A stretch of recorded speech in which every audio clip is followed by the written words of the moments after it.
Yo, what is going on YouTube? I am Germ here. So, through the first week of the LCS lock-in tournament, the guy you're looking up at the screen right now, Impact, has been the talk of the league. He has looked so good so far, and he even won Player of the Week 1 week into the lock-in tournament. In today's video, we're going to be talking about him, just how good he is he maybe the best player in the league right now, and what are his chances and Evil Genius's chances going forward into the season? Because again, there's a ton of people talking about this guy, a ton of people talking about Evil Geniuses, and there's just so much to talk about surrounding them, so we'll get into all of that. But before we get into that, I want to mention a word from today's sponsor, which is Thrive Fantasy. They are a daily fantasy sports and esports app for player props. Rather than doing like a draft where you're picking certain players and stuff, you're picking certain prop bets for players throughout each single game. And they right now are offering a ton of League of Legends contests, as you can see right now up on the screen. They have stuff for the LPL, they have stuff for the LCS, and they even have some free contests, which is really awesome. But then if you want to put your money where your mouth is and try to win some prizes, they have stuff where you can bet upwards of $100, $50, $20, and you can win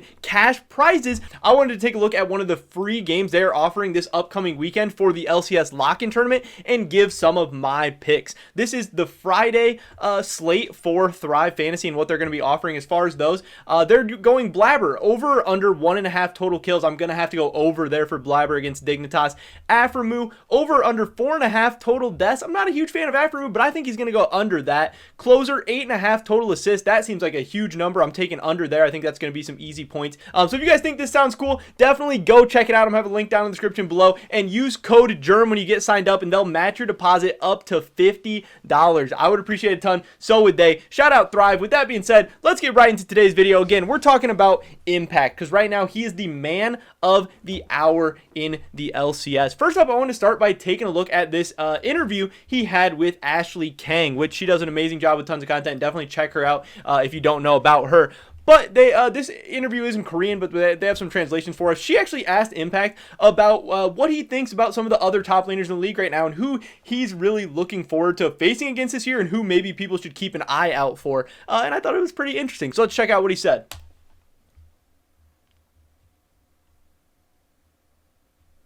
어렵네요, 그거 좀. 왜냐면 제가 많이 상대를 한 게 아니어서 스크림을. 네네네. 그리고 뭐 저는 언제나 제가 제일 잘한다 생각하고 이게 약간 예. 때문에 네. 누군가를.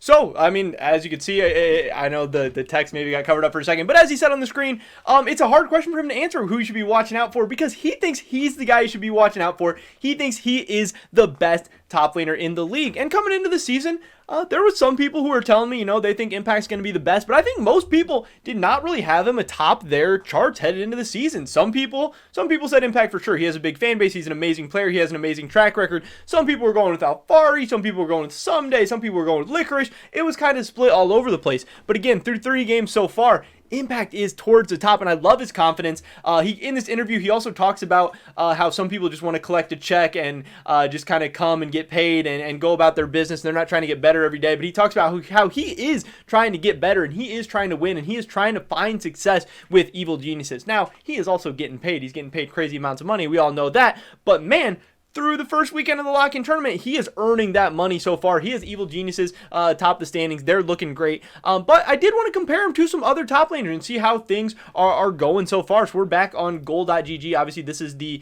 stats website that we have been looking at a ton. And this is through the first 3 days of the lock-in tournament, just comparing him to all the other top laners in the league. I mean, some of the big things is obviously that 100% win rate. At the end of the day, it's all about wins and losses. The stats only tell you so much. And Impact is passing the eye test first and foremost. We can move this logo up here so we can actually see some of the stuff right now. Shout out to Thrive. Got to keep them on the screen. But as far as some of the other top laners, what's going on so far? KDA, Impact is #1. That's all. That's obviously awesome to see, but it only means so much. KDA, what really is it? It's not team deathmatch. You're not going for that, but it is good. It means he's participating in a ton of kills. He's dying less. That's great. As far as kills overall, he's second to just Alfari. Deaths, he is towards the top of the league as far as having low death numbers, which is awesome. I mean, if you're staying alive, you're going to be helping your team out. You're going to be doing a lot of good things. Gold per minute, I think, is a good stat. It just shows, what kind of things are you doing? Are you doing things to create gold? Because that's obviously going to really help your team. He's second in the league to Alfari there. So it seems like for most of the stats, him and Alfari are towards the top. As far as damage per minute, Impact is 4th. That can be heavily influenced by what champions and stuff you're playing. But he does have some big damage numbers so far, and that is awesome to see. But some of the things that really stand out to me are so far the gold differential at 15. Alfari's number 1, Impact's 2. CSD, Alfari's number 1, Impact's 2. XP differential, Alfari's number 1, and Impact is 2. And Alfari leads league in solo kills right now, but again, Impact is right behind him. So, as far as being the best player in the league, or whether or not he's the MVP or the best player so far through week 1, Alfari does have a case, but man, Impact is right there with him, but Impact also has the wins to back that up. And yes, Alfari's playing with a sub jungler, but Team Liquid has a pretty loaded roster, and the fact that they did drop a game is a little bit concerning, as maybe a little bit of an indictment. But man, the debate between these two guys, and especially if they're able to keep up this high level of play, both of them up so far over the course of the season, it is going to be a ton of fun to watch, and seeing them go head to head is going to be really exciting as well. Taking a look just at the games that Evil Genius has played so far, just to get an idea for what Impact has been doing so far. 4-1-11 Renekton game against Fudge and Cloud9, where Evil Genius has just looked really great.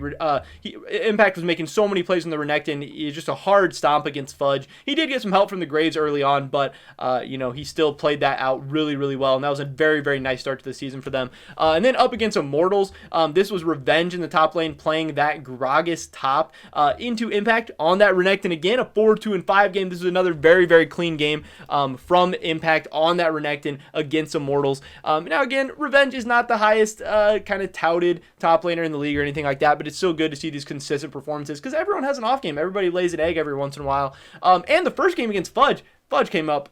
Fudge was coming into the season with so much hype and stuff, and just to kind of get punched in the mouth right off the bat against Impact was probably a big wake-up call for him, but also a really good sign for Impact as well. So that was definitely good to see. And then obviously in their final and most recent game, this was against Fate God in the top lane, who again has not been, the most highly rated guy, but he got the Renekton again. 3 for 3 on that Renekton pick. I don't know if they're going to start banning it. I don't know if they're going to start picking it away from him, or if people are going to start trying new strategies, because so far the Gnar has not been a great answer. The Gragas didn't work out, and the Ornn did not work out either. I think Ornn is probably the most successful of those 3, just because you're always going to have that team fight power still with the Ornn, and you can hopefully help to outscale that Renekton a little bit. But man, we've seen a lot of bad Gnar so far in NA. But again, in this game, Impact was able to go 3-3-11 on that Renekton, help his team out to another win. And he's looked great. And again, a lot of people are really hyped up for Evil Geniuses, really hyped up for Impact.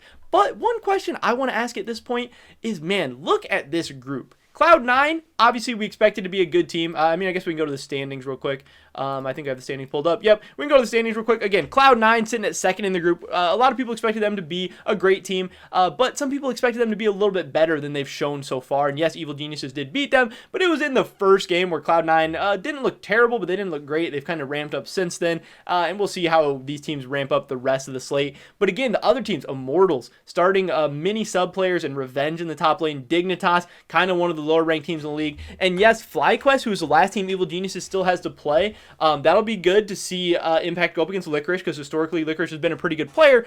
But man, FlyQuest has looked really rough so far too. So yes, while Evil Geniuses is 3-0, while Impact has looked very good, potentially even the best player in the league so far, I think he is the real standout player in Evil Geniuses so far as well. Jizuke's looking good, Definitely is looking good, Ignar's been solid, Senscaring's been solid, but man, a lot of people are talking about Impact right now.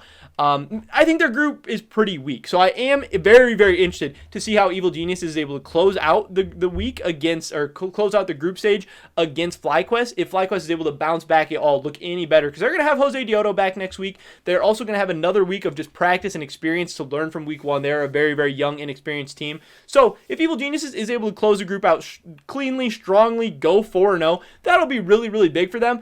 But I am very interested to see how they're going to do once they start playing against some of these other teams in Group A. Because if we take a look at these teams, Golden Guardians has been a team that has really surprised people so far. And right now, if the standings play out how they are, that's going to be who Evil Geniuses is playing against in the first round. And yes, I would expect Evil Geniuses to be very heavy favorites. I would expect Impact to do pretty well against Niles, obviously. But the other teams in this group, TSM, while they haven't looked great, they're 2-1. And then 100 Thieves and Liquid are both very scary teams.